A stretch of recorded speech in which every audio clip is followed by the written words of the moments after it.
So, hey, it's a beautiful Sunday here in Houston.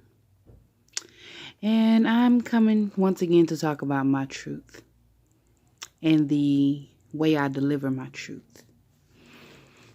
My truth and my opinions, they belong to me. Just like everyone else's truth and opinions belong to them. That's something I respect about people. So I'm not going to argue with you about your truth, your opinions, and your lived experience because I wasn't walking in your shoes. I don't think your thoughts, and I really don't know how you feel, with the exception of what it is that you tell me.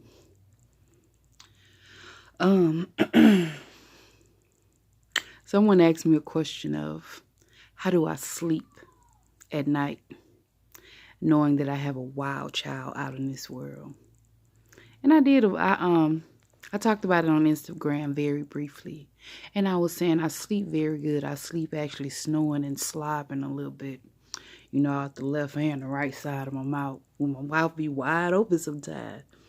I sleep very well knowing that I have a wild child because I fully understand this experience. I fully understand this experience. What I understand is that most people that ask me strange little questions in an attempt, I guess, to make me feel guilt or shame, things like or fear. I know that they don't have an understanding of this experience. They don't even have an understanding of themselves. So that's why they maneuver in the way that they do. I respect that too. What I told this person, I sleep very good. And it's because of my understanding of this experience and myself. And the three beings that chose me to be their parent. Their mother, their portal, their so-called guide. But in truth, they're their own guide. They're their own guide. I learned from them. I feel like we're always the teacher and the student. Each of us individually within ourselves, just like the God that lives inside of us. Each one of us are always our own master teacher and favorite pupil. Master teacher and favorite pupil within the self.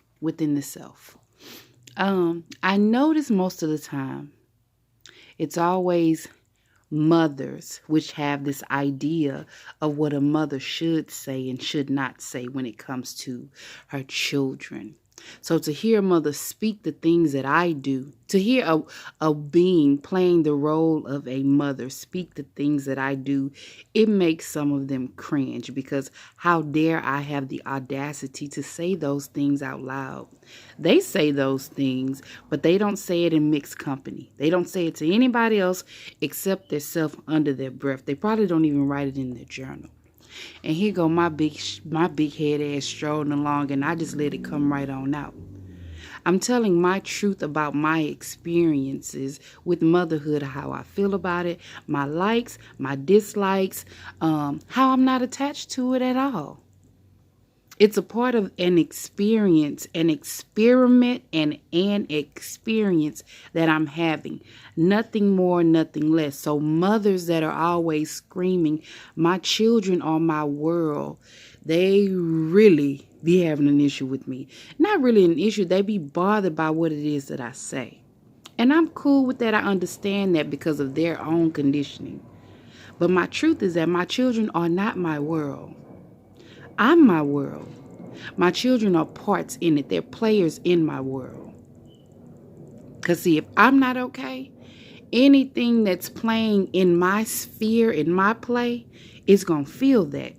So I have to make sure that I'm okay so the other players will not become collateral damage and because I'm having some mental turmoil that's going on.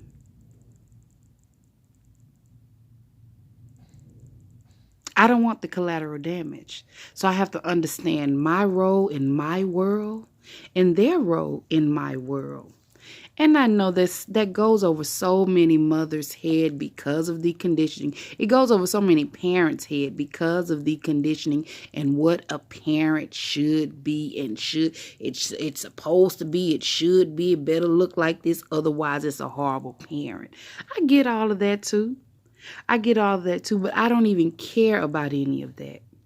I don't care about any of that because my experiences, my lived experiences, my truth, and all of that is valid because I am the MVP of this thing. I'm the MVP of this thing.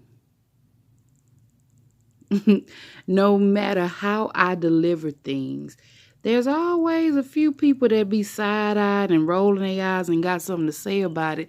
But my thing is, if you focus on you a whole lot more, if everybody would focus on them a whole lot more, they would not be so bothered when other people open their mouths to speak their truth. Stop trying to figure out another person, why they move and act and say the things that they do, and figure that out about yourself. Give yourself all of that energy that you are exerting to someone else. Because see, I'm an energy vampire. Whenever you say my name, whenever I consume your thoughts, I'm going to take that. I'm going to take that. So what you should hear me telling you right now is preserve all of your energy for you, to figure you out. Because you will never, ever, ever be able to figure out another person because you don't live inside of their body.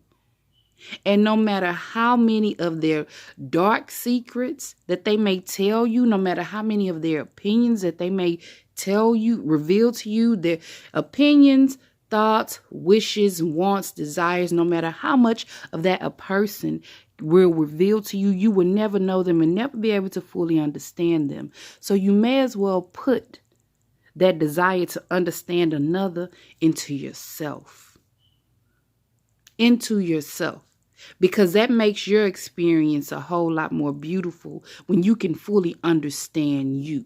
When you can grab yourself up by the collar when you getting ready to go kaboom because you're dealing with another human that's having an experience, another spirit that's having another human, that's having a human experience just like you. But when you understand yourself, you won't have any time to be trying to figure them out and why they move in the manner in which they move. It makes you appreciate life a whole lot more when your focus is on you instead of another. Yeah, that I have to really laugh at that because this person, I've read a few of their Facebook posts, and it's like the children is this and the children is that and this, and whenever something going down with the children, that person is in a disarray.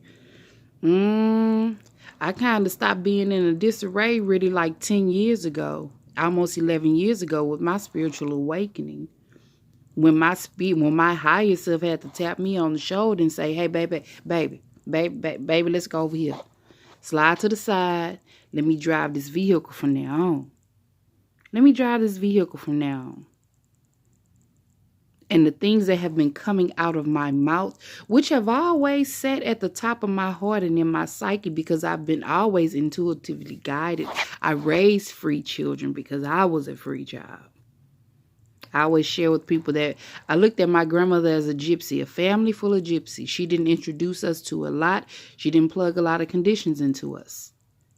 So I raised what I was. And that looks so strange to people.